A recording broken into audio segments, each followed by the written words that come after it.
Om Shanti 24 September 2020 साकार मुरली আজি मुरली heading मरমৰ সন্তানসকল পুণ্য আত্মা হবৰ কাৰণে যিমান দূৰ সম্ভৱ ভাল কাম কৰা সকলো দিশতে আগৰণুৱা অৰ্থাৎ অল ৰাউন্ডাৰ হোৱা দৈবিক গুণ ধাৰণ কৰা আজি প্ৰশ্ন কোনটো পৰিশ্ৰম কৰা বাবে তোমালোক সন্তানসকল পদমা পদমপতি হোৱা উত্তৰ আটাইতকৈ অধিক পৰিশ্ৰম হৈছে আখৰিক দৃষ্টিক মাৰ্জিত দৃষ্টি কৰি তোলা দুই চকুৱে বহুত প্ৰবঞ্চনা কৰে দৃষ্টি মাৰ্জিত কৰি তুলিবলৈ পিতাই যুক্তি শুনাইছে যে সন্তানসকল আত্মিক দৃষ্টিৰ চোৱা শৰীৰক নাচাবা মই 8 মাহ এইটো অভ্যাস দৃঢ় কৰা এইটো পৰিশ্ৰমেৰে তোমালোক জন্মান্তৰ বাবে পদমা পদমপতি হৈ যাবা গীতত দিছে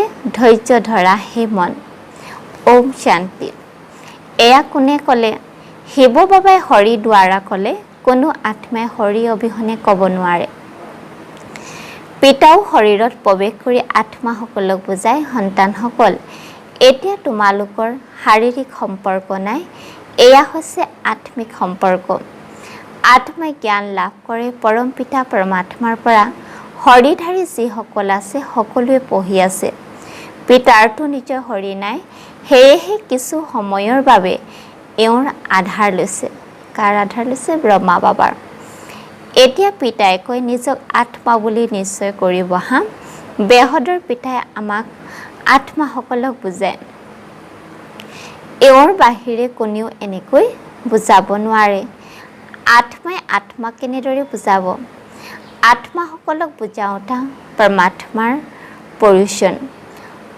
তেওঁক কোনেও নাজানে ত্ৰিমূৰ্তি চিত্ৰ পৰাও শিৱক আঁতৰাই দিলে ব্ৰহ্মা দ্বাৰা স্থাপনা কোনে কৰাব ব্ৰহ্মাটো নতুন সৃষ্টিৰ ৰচয়িতা নহয় বেহদৰ পিতাৰ ৰচয়িতা সকলোৰে এজনেই শিৱ বাবা ব্ৰহ্মাও কেৱল এতিয়াহে তোমালোকৰ পিতা পাছত নহ'ব সংগম যুগতহে আমাৰ অলৌকিক পিতা হয় তাততো লৌকিক পিতাহে থাকে সত্য যুগৰ কথা কৈছে কলি যুগত লৌকিক আৰু পাৰলৌকিক পিতা থাকে এতিয়া সংগমত লৌকিক অলৌকিক আৰু পাৰলৌকিক তিনিজন পিতা আছে পিতাই কয় হোকধামত মোক কোনেও স্মৰণ নকৰে বিশ্বপিত মালিক পিতাই কৰি তুলিলে তেন্তে আকৌ চিঞৰিবা কিয় তাত আৰু কোনো খণ্ড নাথাকে কেৱল সূৰ্যবংশীহে থাকে চন্দ্ৰবংশীও পাছত আহে এতিয়া পিতাই কয় সন্তানসকল ধৈৰ্য ধৰা কিছুদিনহে বাকী আছে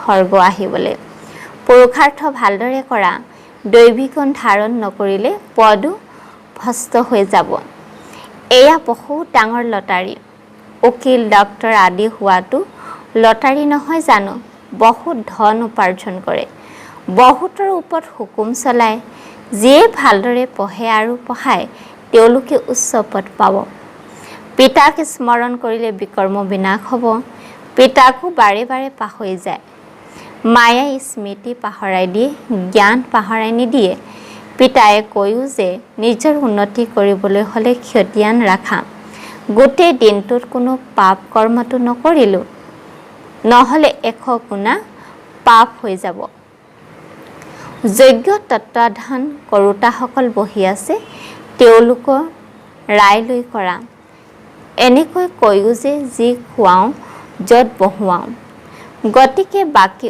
অন্য আশা ত্যাগ কৰিব লাগে নহ'লে পাপ হৈ থাকিব আত্মা পবিত্ৰ কেনেকৈ হ'ব যজ্ঞত কোনো পাপ কৰিব নালাগে ইয়াত তোমালোক পুণ্য আত্মা হোৱা চুৰি আদি কৰাটো পাপ হয় নহয় জানো মায়া প্ৰৱেশ কৰে যুগটো থাকিব নোৱাৰে জ্ঞান ধাৰণ কৰিব নোৱাৰে নিজৰ অন্তৰক সুধিব লাগে মই যদি অন্ধৰ লাখুটি নহওঁ তেন্তে কি হলো অন্ধ বুলিয়ে ক'ব নহয় জানো এই সময়ৰ গায়ন কৰা হৈছে ধৃতৰাষ্ট্ৰৰ সন্তান সেইসকল আছে ৰাৱণ ৰাজ্যত তোমালোক সংগম যুগত আছা ৰাম ৰাজ্যত পুনৰ সুখ পাবাগৈ পৰম পিতা পৰমাত্মাই কেনেদৰে সুখ দিয়ে সেয়া কাৰো বুদ্ধিত উদয় নহয় যিমানে ভালদৰে নুবুজোৱা বুদ্ধিত ধাৰণ নহয় নিজক যেতিয়া আত্মা বুলি বুজিব তেতিয়াহে পৰমাত্মা জ্ঞানো বুজিব পাৰিব। আত্মাই যেনেকুৱা পুৰুষাৰ্থ কৰে তেনেকুৱাই হয়। গায়ন আছে অন্তকালক যিয়ে ইষ্টিক স্মৰণ কৰে। পিতাই কয় মোক স্মৰণ কৰিলে মোক পাবা, নহ'লেতো বহুত শাস্তি ভোগ কৰি যাবা। সত্য যুগটো নহয়, তেতাৰ অন্তত আহিবা। সত্য যুগ তেতা কোৱা হয় ব্ৰহ্মাদিন। এজন ব্ৰহ্মাটো নহ'ব, ব্ৰহ্মাটো বহুত সন্তান আছে নহয় জানো। ব্ৰাহ্মণসকলৰ দিন আকৌ ব্ৰাহ্মণসকলৰ ৰাতি হয়। এতিয়া পিতা আহিছে ৰাতিৰ পৰা দিন কৰি তুলিবলৈ। ব্ৰাহ্মণে সেই দিনলৈ যাবলৈ তৈয়াৰ কৰে। পিতাই কিমান বুজায়, দৈবী ধৰ্ম প্ৰতিষ্ঠাটো নিশ্চয় হ'বই, কলিযুগৰ বিনাশো নিশ্চয় হ'ব। যিজনৰ ভিতৰত অলপ সংশয় থাকিব তেওঁ আঁতৰি যাব। প্ৰথমতে নিশ্চয় আকৌ সংশয় হৈ যায়। ইয়াৰ পৰা মৰি পুনৰ পুৰণি সৃষ্টিত গৈ জন্ম লয়, বিনাশ হৈ যায়। পিতাৰ শ্ৰীমততো চলিব লাগে নহয় জানো। বহুত ভাল ভাল সাৰ কথা সন্তানসকলকতো শুনাই থাকে। পোন প্ৰথমেতো বুজোৱা হয় আপুনি আত্মা হৰি নহয়, নহ'লেতো গোটেই লটাৰী নাইকিয়া হৈ যাব। যদিও বা তাত ৰজা অথবা প্ৰজা সকলোৱে সুখত থাকে, তথাপিও পুৰুষাৰ্থটো উচ্চ পদ পাবৰ বাবে কৰিবলগীয়া হয় নহয় জানো। এনেকুৱা নহয় যে সুখ ধামততো যামেই, নহয় উচ্চ পদ পাব লাগে, ৰজাৰ হ'বৰ বাবে আহিছা, এনেকুৱা বুদ্ধিবানো হ'ব লাগে। পিতাৰ সেৱা কৰিব লাগে। আত্মিক সেৱা কৰিব নোৱাৰিলে স্থূল সেৱাও আছে। ক'ৰবাত মনুষ্যসকলে পৰস্পৰ মিলি ক্লাছ চলাই থাকে। এগৰাকী ভগ্নীয়ে মাজে সময়ে গৈ ক্লাছ কৰায়। বৃক্ষ লাহে লাহে বৃদ্ধি হয় নহয় জানো। সেৱা কেন্দ্ৰলৈ কিমান আহে, কিন্তু আগবাঢ়ি গৈ গৈ নোহোৱা হৈ যায়। বিকাৰত অৰ্ধপতিত হ'লে তেতিয়া সেৱা কেন্দ্ৰলৈ আহিবলৈ লাজ কৰে, ঢিলা হৈ যায়, ক'ব যে এইটো বেমাৰ হৈ গ'ল। পিতাই আকৌ কথা বুজাই থাকে, নিজৰ খতিয়ান নিতৌ ৰাখা, জমা আৰু খালী হয়, লাভ আৰু লোকচান হয়। আত্মা পবিত্ৰ হৈ গ'ল, অৰ্থাৎ 21 জন্মৰ বাবে জমা হ'ল, পিতাৰ স্মৃতিতে জমা হ'ব, পাপ খণ্ডন হৈ যাব। এনেকৈ কয় নহয়, সেই পতিত পাৱন বাবা আহি আমাক পবিত্ৰ কৰি তোলা। এনেকৈ কোৱা হয় যে আহি বিশ্বৰ মালিক কৰি তোলা। নকয় এয়া তোমালোক সন্তানসকলেহে জানা। মুক্তি জীৱন মুক্তি দুয়োখনেই হৈছে পবিত্ৰ ধাম। তোমালোকে জানা যে আমি মুক্তি জীৱন মুক্তিৰ উত্তৰাধিকাৰ লাভ কৰোঁ। যিসকলে পুৰা ৰীতিৰে নপঢ়ে তেওঁলোক পাছলৈ আহিব, স্বৰ্গততো আহিব, সকলোৱে নিজৰ নিজৰ সময়ত আহিব। সকলো কথা বুজোৱা হয়, তৎক্ষণাৎ কোনেও বুজি নাপায়। ইয়াত তোমালোকে পিতাক স্মৰণ কৰিবলৈ কিমান সময় পোৱা। যিয়ে আহে তেওঁ এইটোৱে শুনোৱা যে প্ৰথমতে আত্মা নিশ্চয় কৰা। এই জ্ঞান পিতাইহে দিয়ে। যিজন সকলো আত্মাৰে পিতা আত্ম অভিমানী হ'ব লাগে। আত্মাই জ্ঞান লয়, পৰমাত্মা পিতাক স্মৰণ কৰিলে বিনাশ হ'ব। আকৌ সৃষ্টি আদি মধ্য অন্তৰ জ্ঞান দিয়ে। ৰচয়িতাই স্মৰণ কৰিলে পাপ ভস্ম হ'ব। আকৌ ৰচনা আদি মধ্য অন্ত জ্ঞান বুজিলে তোমালোকে চক্ৰৱৰ্তী ৰজা হৈ যাবা। বছ এয়া পুনৰ আনকো শুনাব লাগে। চিত্ত তোমালোকৰ ওচৰত থাকে, এয়াতো গোটেই দিন বুদ্ধিত থাকিব লাগে। তোমালোক বিদ্যাৰ্থী হোৱা নহয় জানো। আমি কাৰ বিদ্যাৰ্থী? গডলি ষ্টুডেণ্ট হয় আমি। বহুত গৃহস্থীয় বিদ্যা হয়। তোমালোকে গৃহস্থ ব্যৱহাৰত থাকি পদম ফুলৰ সমান হ'ব লাগে। ভাই ভনীৰ মাজত কেতিয়াও আখৰিক দৃষ্টি থাকিব নোৱাৰে। এওঁলোকতো ব্ৰহ্মা মুখ বংশাৱলী হয় নহয় জানো। আখৰিক দৃষ্টিক মাৰ্জিত কৰিবলৈ বহুত পৰিশ্ৰম কৰিবলগীয়া হয়। আধা কল্প অভ্যাস হৈ গৈছে, তাক আঁতৰাবলৈ বহুত পৰিশ্ৰম হয়। সকলোৱে লিখে যে এইটো সাৰ কথা যিটো বাবাই বুজাইছে।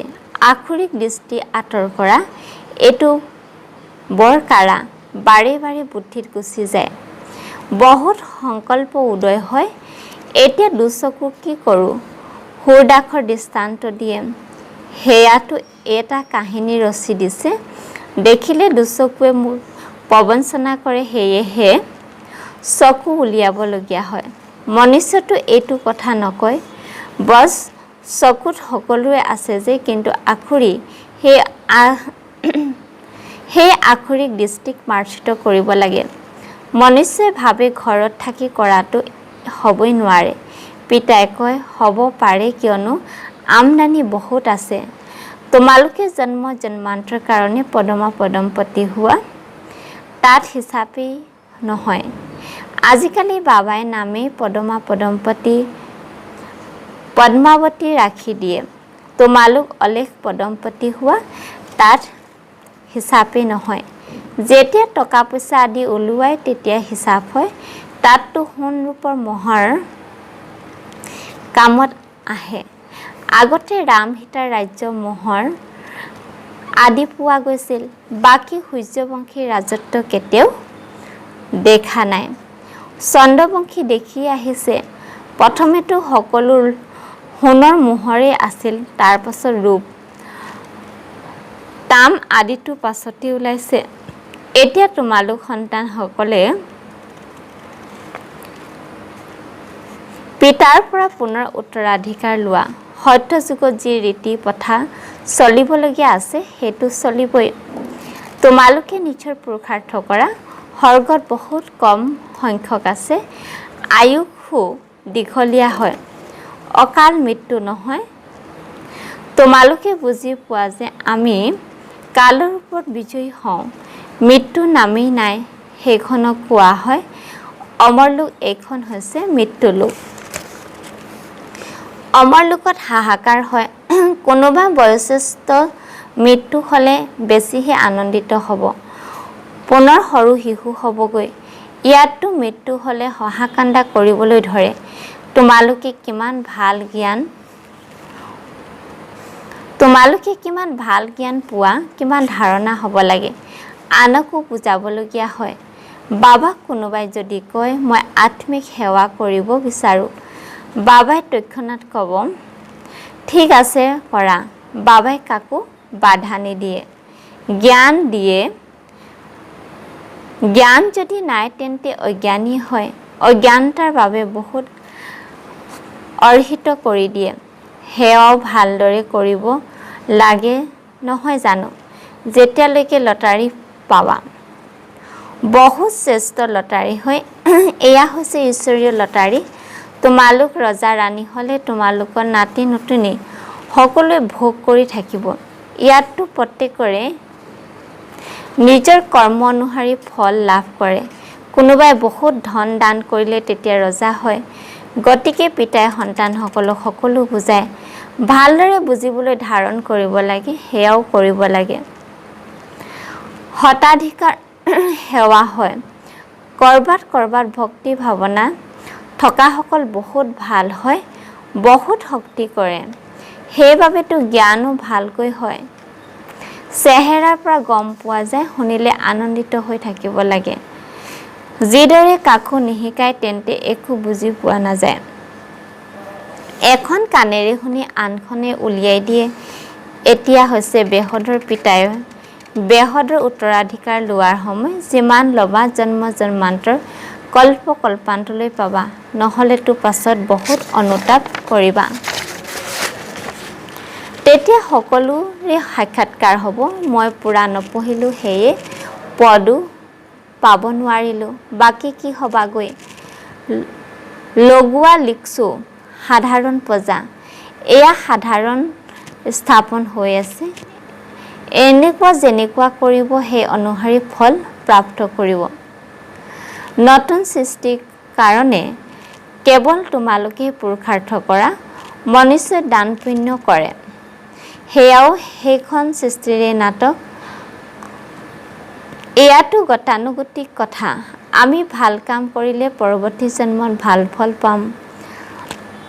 তোমালোকতো 21 জন্মৰ কথা, যিমান সম্ভৱ ভাল কৰ্ম কৰা, সকলো দিশতে আগৰণুৱা হোৱা। প্ৰথম নম্বৰত জ্ঞানী আৰু যোগী আত্মাৰ প্ৰয়োজন।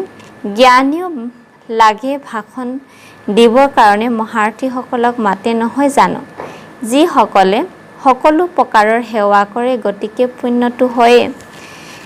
বিষয় আছে নহয়, যোগত থাকি যিকোনো কাম কৰিলে ভাল নম্বৰ পাব পাৰে।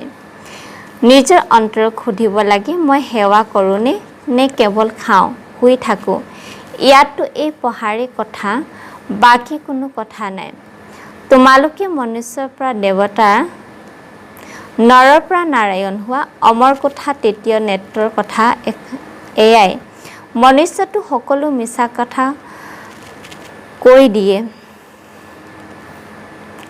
তৃতীয় নেত্ৰটো পিতাৰ বাহিৰে কোনেও দিব নোৱাৰে। এতিয়া তোমালোকে তৃতীয় নেত্ৰ প্ৰাপ্ত কৰিছা, যাৰ দ্বাৰা সৃষ্টি আদি মধ্য অন্তৰ বিষয়ে জানে। এই পঢ়াত কুমাৰ কুমাৰীসকল বহুত তীব্ৰ গতিৰে আগবাঢ়ি যোৱা উচিত। চিত্তও আছে। কাৰোবাক সুধিব লাগে যে গীতাৰ ভগৱান কোন হয়। মুখ্য কথা এইটোৱেই, ভগৱান এজনেই, যাৰ দ্বাৰা মুক্তিধামৰ উত্তৰাধিকাৰ পোৱা যায়। আমি তাত বাসিন্দাৰ হ'ম। ইয়াত ভূমিকা পালন কৰিবলৈ আহিছোঁ। এতিয়া পাৱন কেনেকৈ হ'ব? পতিত পাৱনটো হৈছে একমাত্ৰ পিতা। আগলৈ গৈ তোমালোক সন্তানসকলৰ অৱস্থাও বহুত ভাল হৈ যাব। পিতাই অনেক প্ৰকাৰে বুজনি দি থাকে। এইটো হৈছে যে পিতাক স্মৰণ কৰিব লাগে, তেতিয়াহে জন্ম জন্মান্তৰ পাপ নাশ হৈ যাব। নিজৰ অন্তৰক সুধিব লাগে, মই কিমান স্মৰণ কৰোঁ। ক্ষতিয়ান ৰখাটো ভাল, উচিত কৰা। নিজৰ ওপৰত কৃপা কৰি নিজৰ চলন প্ৰত্যক্ষ কৰিব লাগে।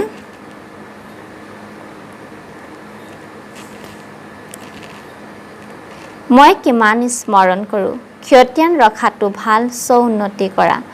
নিজৰ ওপৰত কৃপা কৰি নিজৰ চলন প্ৰত্যক্ষ কৰি থাকা। যদি আমি ভুল কৰোঁ তেন্তে বেৰিষ্টাৰ বেয়া হৈ যাব। এই ক্ষেত্ৰত দৈবী চলন হোৱা উচিত। গায়নো আছে নহয়, যি খোৱা, য'ত বহোৱা, য'ত নিৰ্দেশনা দিবা তাকে পৰিশ্ৰম কৰিম। নিৰ্দেশনাটো নিশ্চয় হৰিৰ দ্বাৰাই দিব নহয় জানো। স্বৰ্গৰ দ্বাৰা, গেট ৱে টু স্বৰ্গ, কথাষাৰ ভাল। এয়া স্বৰ্গলৈ যোৱাৰ দুৱাৰ ভাল বাৰু। অতি মৰমৰ কল্পৰ পাছত পুনৰাই লগ পোৱা সন্তানসকলৰ প্ৰতি মাতা পিতা, বাপ দাদা, স্নেহপূৰ্ণ স্মৰণ আৰু সুপ্ৰভাত। আত্মিক পিতাৰ আত্মিক সন্তানসকলক নমস্কাৰ। ধাৰণাৰ বাবে মুখ্য সাৰ, পুণ্য আত্মা হ'বৰ কাৰণে অন্য সকলো আশা এৰি এইটোৱে দৃঢ় কৰিব লাগে যে আপুনি যি খুৱাব, য'ত বহুৱাব, কোনো ধৰণৰ পাপ কৰ্ম কৰিব নালাগে। 2 নম্বৰত কৈছে, ঈশ্বৰীয় লটাৰী প্ৰাপ্ত কৰিবৰ কাৰণে আত্মিক সেৱাত লাগি যাব লাগে। জ্ঞানৰ ধাৰণা কৰি আনকো কৰাব লাগে। ভাল নম্বৰ ল'বলৈ যিকোনো কৰ্ম স্মৃতিত থাকিব লাগে। বৰদান, স্নেহৰ বাণৰ দ্বাৰা স্নেহেৰে আঘাত কৰোঁতা, স্নেহ আৰু প্ৰাপ্তি সম্পন্ন, স্নেহত লীন আত্মা হোৱা। বিস্তাৰত কৈছে, যেনেদৰে লৌকিক ৰীতিত কোনোবা কাৰোবাৰ স্নেহত লীন হৈ গ'ল, তেতিয়া চেহেৰা দ্বাৰা, নয়নৰ দ্বাৰা, বাণী দ্বাৰা অনুভৱ হয় যে এওঁ স্নেহত লীন হয়, প্ৰেমিক হয়। তেনেদৰে যেতিয়া মঞ্চত যোৱা, তেতিয়া নিজৰ ভিতৰত যিমানেই পিতাৰ প্ৰতি স্নেহে জাগিত হ'ব, সিমানেই স্নেহৰ বাণেৰে আনকো স্নেহেৰে আঘাত কৰি দিবা। ভাষণ সংযোগৰ বিষয়ে ভাবা, উক্তি পুনৰাবৃত্তি কৰা, এইটো স্বৰূপ হ'ব নালাগে।